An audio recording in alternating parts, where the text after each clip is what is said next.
Почитувани, СДСМ е партија со две лица.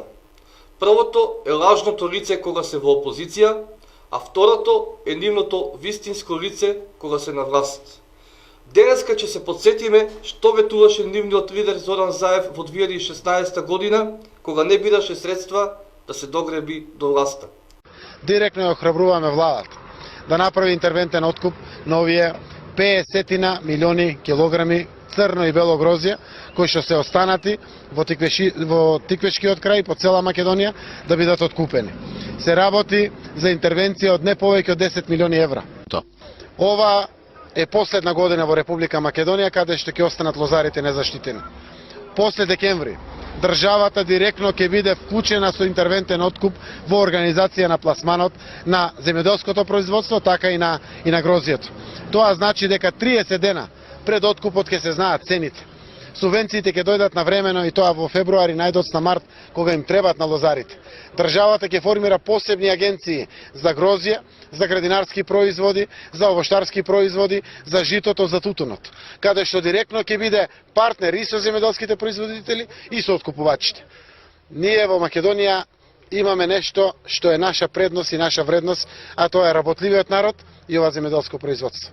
Мораме директно да интервенираме ако сакат нашите граѓани да гледат иднина во Република Македонија. Дали е потребен дополнителен коментар? Оваа шетање на Заев по пунктовите е во 2016 година, кога во државата имаше вишок од над 40 милиони килограми на грозје и кога винариите во Република Македонија немаа услови да го откупат цело грозје. Меѓутоа тогаш се интервенираше и се откупи целото грозје. А цената беше 13 денари за вранецот и 11 денари за Смедеревката. Денеска, поради сушата, имаме над 50 милиони килограми на грозје помалку во однос на минатите години, а цената е за 2 до 3 денари пониска во однос на минатите години.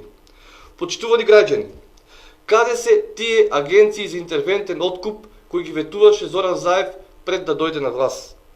Дали откупните цени на грозјето се знаат 30 денари пред бербата од кога Зоран Заев е премиер? Дали државата е партнер со земјоделските производители и со откупувачите? Дали субвенциите од 1 денар се исплатени во февруари или до ден денеска не се исплатени во целост? Се што ветија за се излагаа.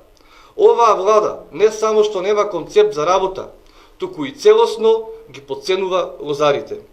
Го повикуваме министерот за земјоделие во бела кошула Трајан Димковски да не си игра со чувствата на лозарите, да не игра популистички игри со кои ќе си купи уште некој месец социјален мир.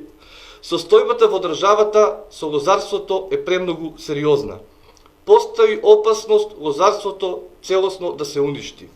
Затоа им порачуваме подхитно да ги прифатат амандманите кои се поднесени од страна на пратеничката група на ВМРО-ДПМН за ребалансот на буџетот и да ги субвенционираат лозарите со 3 денари по килограм грозје за сортите Вранец и Смедеревка.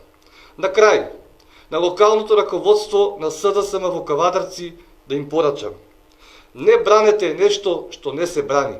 Смешни сте пред народот. И самите знаете дека бродот на Заев се повеќе тони.